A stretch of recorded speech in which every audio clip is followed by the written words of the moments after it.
एक उम्मीद की लालिमा होती है जो दुनिया के तमाम खूबसूरती को अपने आगोश में समेट लेती है।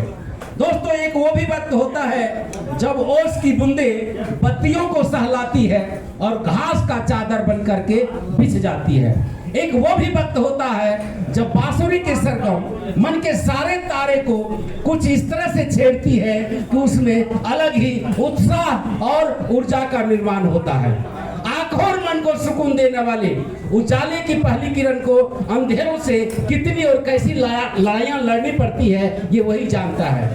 अंधेरों की लड़ाई में उजाले का विश्वास हारता नहीं, उसका कदम डगमगाता नहीं। इसी हौसला और विश्वास के साथ मैं इसके राज आप तमाम क्रांतिकारी लीडरों का इस पटना के धरती पर वार्म वेलकम करता हूं। दोस्तों, आज हम सौभाग्यशाली हैं कि एक ऐसे सिस्टम में हम लोग आकर के बैठे हैं जहां पर कई लोगों का जिंदगी बदलने का यह सिस्टम है। दोस्तों, इसी सिस्टम को हम लोग गहराई रूप से जानने के लिए, इसके पद चिन्हों पर चलने के लिए, इनके सिस्टम को फॉलो करते हुए हम कामयाब हो और हमारे टीम कामयाब हो, इसी की विशेष जानकारी लेने के लिए आज हम लोग इस पटना के धरती पर एकत्रित हुए हैं। तो क्या आप सभी लोग तैयार हैं? क्या बात है, जबरदस्त जोश है। दोस्तों, आइए हम अपने सभ्यता का परिचय देते हुए अपने आज का जो सिस्टम का नियम होता है, किसी भी मीटिंग में जब हम लोग बैठते हैं तो अपने मोबाइल को स्विच ऑफ करते हैं। ना तो हम डिस्टर्ब होंगे, ना किसी को डिस्टर्ब करेंगे। क्या मैं सही बोल रहा हूँ? तो मोबाइल को स्विच ऑफ कर दिया जाए। चलिए, तो मोबाइल को स्विच ऑफ कर लीजिए। अपने अपने मोबाइल को एकदम स्विच ऑफ कर लीजिए या फिर साइलेंट कर लीजिए। दोस्तों, साइलेंट कर लीजिए और माइंड को ओपन कर लीजिए। दोस्तों, क्योंकि जो हम लेंगे वही आगे हम दे पाएंगे। अगर यदि हमारे अंदर लेने का क्षमता नहीं है तो हम नहीं दे पाएंगे। दोस्तों, कहते हैं कि एक अच्छा वक्ता वही होता है जो एक अच्छा श्रोता होता है। तो जब तक हम लोग सुनेंगे नहीं, अमल नहीं करेंगे, सामने में कहीं पर भी हम लोग दे नहीं सकते। दोस्तों, इसलिए एकत्रित होकर के अपने माइंड को दोस्तों अस्थिर करके, ओपन करके मोबाइल को स्विच ऑफ करेंगे और आज के ट्रेनिंग सेशन को हम लोग अपने डायरी पर नोट करेंगे। तो अपना अपना डायरी लेके आए हैं आप लोग? डायरी लेके आए ना, है ना? बहुत अच्छा। दोस्तों, डायरी हमारे पास होना चाहिए, क्योंकि इंसान का माइंड जो है, अभी जो यहाँ पर बताया जाएगा, हम लोग 100 में ओनली फॉर 80% ले पाते हैं और 80% में कल तक हमारे पास 50% बच जाता है और 50% के बाद जब एक सप्ताह गुजरता है तो हमारे पास पटना का रॉ मटेरियल मात्र और मात्र 25% बच जाता है। तो बताइए कि क्या हम लोग 25% मटेरियल लेकर के हम फील्ड में लड़ पाएंगे? क्या नहीं लड़ पाएंगे, क्योंकि हमारे पास मटेरियल कम से कम 100% रहना चाहिए। इसलिए जब हम लोग डायरी में नोट करते हैं, एक एक टॉपिक को नोट करते हैं और कभी अगर हम लोग को जरूरत पड़ता है तो उस टॉपिक को हम लोग देख लेते हैं और पूरा सीन याद आ जाता है कि यहाँ पर एमडी सर क्या बोल रहे थे और क्या समझाना चाह रहे थे। क्या मैं सही बोल रहा हूँ? तो अपना अपना डायरी को जरूर देख लीजिए। अगर नहीं है तो एक पेज भी ले लीजिए, लेकिन लिखिएगा जरूर दोस्तों, क्योंकि लिखने से आपको कल हो करके उसका बहुत बड़ा यूज होगा मेडिया। ठीक है? तो कहा जाता है कि दोस्तों, सिस्टम का जानकारी, किसी भी सिस्टम में किसी भी जगह जाइए तो सिस्टम का जानकारी लेना और उस पथ पर चलना ही हमें कामयाबी की ओर ले जाती है। सही बात है? कहा जाता है कि हर इंसान ट्रेनिंग लेकर के ही, आज संतरी से लेकर के प्रधानमंत्री अगर है तो उनका ट्रेनिंग होता है ना? अगर जूता सीने की बात हो या फिर पेट सीने की बात हो, है ना, ट्रेनिंग बहुत जरूरी होता है। क्या लगता है कि हम लोग जो इस सिस्टम में करोड़ों का सपना देखते हैं, करोड़ों लोगों को कामयाब करने की बात करते हैं, हमें ट्रेनिंग की जरूरत पड़ेगी या नहीं पड़ेगी? बिल्कुल ट्रेनिंग की जरूरत पड़ेगी दोस्तों। और ट्रेनिंग बहुत ही जरूरी होता है कि ट्रेनिंग से होता क्या है, जैसे हम लोग सर्विसिंग करते हैं गाड़ी का सर्विसिंग होता है, उनका साउंड ठीक हो जाता है, उनका चाल ठीक हो जाता है, उनका ढाल ठीक हो जाता है, हर चीज उनका ठीक होता है और हम लोग को क्या करने चलाने में मजा आता है कि नहीं आता है? दोस्तों, वही सिस्टम हमारे ऊपर लागू होता है। आज हर इंसान को ट्रेनिंग की जरूरत होती है। आप लोग कभी सुने होंगे नेवला और सांप का लड़ाई आप लोग जानते हैं सर, नेवला और सांप का लड़ाई कहा जाता है कि सांप और नेवले की जो लड़ाई होती है बहुत टक्करदार होता है दोस्तों। कहा जाता है कि नेवला सांप को वहां तक भगा के ले जाता है जहां पर उस नेवले को अपना नाग दमयंती नाम का जो जड़ी होता है वो जब तक दिख न जाए तब तक वह सांप से टक्कर नहीं लेता है। क्यों? क्योंकि नाग दमयंती से उसको पावर मिलता है। नाग दमयंती जो है नाग के जहर को जीरो कर देता है, इसलिए नेवला सांप को वहां तक भगा के ले जाता है जहां उनको नाग दमयंती नाम का जड़ी दिख जाए। और जैसे उनको जड़ी दिखता है वहां पर क्या करता है, वहां पर नेवला नाग से टक्कर देता है। और होता क्या है, वहां पर नेवले और सांप की लड़ाई में नेवला जो है सांप से लड़ता है, नाग जहर मारता है, नेवला घायल होता है, फिर से जाता है, नाग दमयंती सूंघता है, एक्साइटेड होता है, फिर से आता है, नेवला से सांप से लड़ता है, फिर वो जहर मारता है, नेवला घायल होता है, फिर जाकर के नाग दमयंती सूंघता है, फिर से एक्साइटेड होता है। दोस्तों यह प्रोसेस चलता रहता है और लास्ट में क्या होता है, नेवला जो है नाग का खून पी लेते हैं और अपने प्यास को बुझाते हैं। दोस्तों कहा जाता है, आप नेवले और सांप का लड़ाई तो देखे होंगे दोस्तों, नेवले और सांप का लड़ाई तो आप जरूर डिस्कवरी में देखे होंगे, लेकिन आज जो सिस्टम में हम लोग हैं दोस्तों, कहा जाता है नेवला को जो है वो सांप डसता है, लेकिन एक नेटवर्कर को एनाकोंडा डसता है। दोस्तों जैसे कि हम लोग यहाँ से जाते हैं फील्ड में, यहाँ पर हम लोग चार्ज होते हैं और फील्ड में जाकर के डिस्चार्ज होते हैं, यहाँ चार्ज होते हैं, फील्ड में जाकर के डिस्चार्ज होते हैं।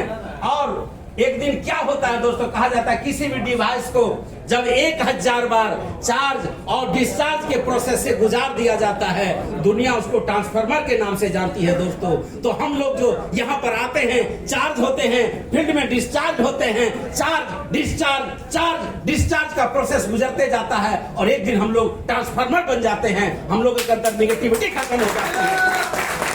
दोस्तों चार्ज और डिस्चार्ज का प्रोसेस जो है हमें ट्रांसफार्मर बनाती है। तो क्या आप लोग ट्रांसफार्मर बनने के लिए तैयार हैं? क्या बात है, जबरदस्त दोस्त है दोस्तों। यही कहा जाता है कि गरम लोहा और गरम खून इंसान को कामयाब बनाता है दोस्तों। जैसे कि गरम लोहा को आप अगर चोट देंगे तो वो कोई भी हथियार का रूप ले सकता है, और जब हमारा खून गर्म होता है, हमारा माइंड में जब ब्लड दौड़ता है और उस वक्त जब हम लोग कुछ भी सीखते हैं तो हमें कामयाबी की ओर ले जाता है और वो हमें याद रहता है। तो मैं चाहूंगा एक बार अपने आप को गर्म कर लीजिए, एक्साइटेड में तालियां बजा लीजिए जोर से, ताकि लगे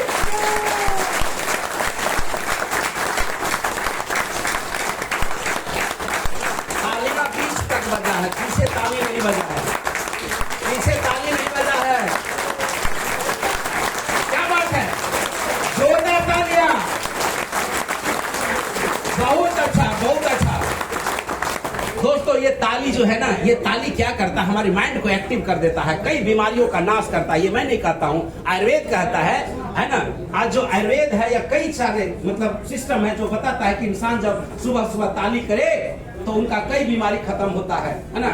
और रामचरितमानस में भी तुलसीदास जी लिखे हैं, तुलसीदास जी कहते हैं कि ताली बजाने से, कोई भी शुभ काम करने से पहले जो है ताली बजाना बहुत जरूरत है। रामचरितमानस में भी लिख दिया है कि ताली बजाना चाहिए, शुभ काम करने से पहले ताली बजाना चाहिए, है ना। तो ये ताली जो है बहुत ही बेहतरीन चीज है, गलत चीज नहीं है। ताली बजाने से हमारे निगेटिविटी खत्म होता है, हमारे शरीर का आलसपन खत्म हो जाता है, ठीक है। और ऊपर करे, यहाँ पर, अच्छा यहाँ पे ठीक है ना। हमारे शरीर का जो है आलसपन खत्म होता है और हमारा जो माइंड है वो एक्टिव मोड में आ जाता है। सही बात है। चलिए तो आज मैं बताता हूं दोस्तों कि सिस्टम क्या होता है। देखिए सिस्टम को अगर हम लोग फॉलो करेंगे, सिस्टम को अगर हम लोग सर्वोपरि मानेंगे तो सिस्टम के बदौलत हम लोग भी एक दिन कामयाब होंगे, हमारी भी वैल्यू बढ़ेगी, हमें भी लोग कामयाबी की ओर देखेंगे। मैं बताता हूं, एक व्यक्ति था जो बेरोजगार था और उनके पास एक गधा था। गधे को बोला, गधे भाई तुम भी बेरोजगार हम भी बेरोजगार, चलो मिलकर के बिजनेस करते हैं। गधा बोला कोई बात नहीं, चलो करते हैं। बोला करना क्या पड़ेगा? बोला तेरा काम जो है तू कर ले, मेरा काम जो है मैं कर लेता हूँ। बोला क्या करना क्या है? बोला चलो ना मैं आइडिया देता हूँ आपको। तो क्या क्या, एक शिवलिंग था, 25-30 किलो का शिवलिंग गधे के पीठ पर लाद दिया। उसके बाद उस पर एक दान पेटी रख दिया, गधे के गले में घंटी बांध दिया, शिव जी का फोटो लगा दिया चारों तरफ से, और गधा को गली में ले जाता था, और गधा किसी के दरवाजे पर जाता था और गधा हेको हेको करता था। लोग उधर से मारने के लिए निकलता था, लेकिन जैसे वहां पर देखते थे कि भोला बाबा का पूरा शिवलिंग रखा हुआ है, घंटी बांधा हुआ है, वहां पर जो है दान पेटी है, तो लोग क्या करते थे 10, 20, 50, 100 उस दान पेटी में दे देते थे और शिवलिंग को प्रणाम करके अपने घर चले जाते थे। दोस्तों यह सिलसिला चलता रहा, गधे भी मस्त थे और गधे का जो पार्टनर था वो भी मस्त था, दोनों का जिंदगी बड़ा अच्छा चलता था। गधे को अच्छा अच्छा खाना मिलता था और उस व्यक्ति का बेरोजगारी दूर हो गया और बड़े अच्छे पैसे कमा रहे थे। लेकिन कुछ दिन के बाद गधे के मन में एक नेगेटिविटी आ गया। गधा ने सोचा कि ये मैं ढोता हूं सारा चीज, हेको हेको मैं करता हूं, और ये खाली मेरे पीछे पीछे चलता है और मेरा आधा पैसा ले लेता है। ऐसा क्यों ना करे कि मैं अकेले ये बिजनेस कर लूं। उन्होंने क्या किया? अपलाइन को छोड़ दिया। किसको छोड़ दिया? जो उसको हाँकता था, जो उनको दिशा निर्देश देता था, उनसे बगावत कर लिया। और गधा सोचा कि हम अकेले ये पैसा हड़प कर जाएंगे, इनका मुझे क्या जरूरत है। उन्होंने क्या किया? दूसरे दिन जो है उस बेचारे को साथ नहीं किया और जा करके किसी गली में जा करके उसी तरह से आवाज दिया। लोग निकला तो देखा कि इसके पीठ पर तो ना शिवलिंग है, ना ही इसके पीठ पर वो दान पेटी है, तो लगता है कि ये दूसरा गधा है, वो गधा तो है ही नहीं, ना ही इसके पीछे में जो हाँकने वाला लोग था वो भी नहीं है, इसलिए ये गधा वो गधा नहीं है। लोग मोटका लाठी निकाल और गधा के पीठ पर 10 लाठी मारा। गधा बाप बाप करके भागा, 1 लाठी 2 लाठी 2-4 गली में गया, लाठी खाया, दौड़ करके अपलाइन के पास गया। अरे भाई तुम भी वही काम करते थे, हम भी वही काम करते थे, मुझे तो आज मार मार करके मेरा पीठ फुला दिया। बोला क्या हुआ? बोला अरे मेरे मन में आया कि मैं अकेले बिजनेस कर लूंगा, मैं भाई तुमको साथ किए बिना मैं चला गया गली में और जैसे आवाज दिया तो लोग मुझे मारना स्टार्ट किया। बोले देख गधा, तू समझता नहीं है, लोग तुम्हें नहीं पूछते थे, तुम्हारे ऊपर जो सिस्टम था उसको पूछते थे, तुम्हारे पर जो सिस्टम था उसकी वैल्यू थी, और तूने क्या किया? उस सिस्टम को लिए बिना तू उस गली में चला गया। और तुम सिस्टम को अगर लेके जाता, मुझे लेके जाता, तेरे ऊपर जो शिवलिंग था उसको अगर लेके जाता तो तुम्हें लाठी नहीं खानी पड़ती, है ना। दोस्तों इस कहानी में एक ही चीज हमें मतलब सीख देता है कि आज जिस भी सिस्टम में हम लोग हैं, अगर उस सिस्टम को हम लोग छोड़ दे तो उस गधे की तरह हम लोग लाठी खाना स्टार्ट हो जाएंगे। लेकिन यह सिस्टम जब हमारे साथ है, ये सिस्टम को जब हम लोग प्रमोट करते हैं तो हमारी वैल्यू उस तरह से बढ़ जाती है जैसे उस गधे का बढ़ता था, है ना। और आज लोग पुजरिये बांधते थे, इसी तरह से सिस्टम जो होता है सर्वोपरि होता है, और सिस्टम जो दिशा देता है, जो निर्देश देता है,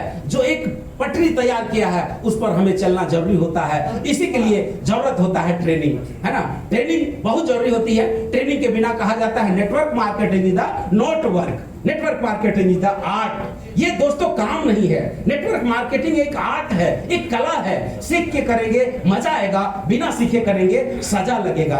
जैसे कि पत्थर को तोड़ने का कहा जाता है, पत्थर को तोड़ना एक काम है, वो काम मजदूर भी कर सकता है, बट उसी पत्थर का मूर्ति बनाना आर्ट है। नेटवर्क मार्केटिंग में जुड़ जाना, नेटवर्क मार्केटिंग में लोगों को जोड़ लेना, दोस्तों ये काम हो सकता है, बट नेटवर्क मार्केटिंग के किताब को पढ़ना, नेटवर्क मार्केटिंग के रूल को फॉलो करना, नेटवर्क मार्केटिंग जो कहता है उसको करना, करत करत अभ्यास जड़मति होत सुजान, रसरी आवत जात है सिल पर परत निशान। दोस्तों एक एक वाक्य को सीख करके, एक एक टॉपिक को सीख करके हम लोग एक दिन लीडर हो जाते हैं, और जब हम लोग सामने वाले के जाते हैं तो वहां पर निगेटिव क्वेश्चन हमें दागता है और पॉजिटिव आंसर देते हैं, और सामने वाला संतुष्ट होता है, कहता वाह रे मेरे दोस्त, चल मैं तेरे तरह मैं भी कामयाब होना चाहता हूं, तुम्हारी तरह मैं भी पैसा कमाना चाहता हूं। और वो व्यक्ति हमारे साथ आते हैं। क्यों आते हैं दोस्तों? कहा जाता है सिस्टम से पहले आपकी personality, first impression is the last impression. आप पहली बार में अमिट छाप छोड़े, पहली बार में अगर आप किसी को इंप्रेस नहीं कर पाते हैं तो दूसरी बार में आप इंप्रेस नहीं कर पाएंगे। इसलिए अगर जब भी हम लोग फील्ड में जाते हैं तो अपना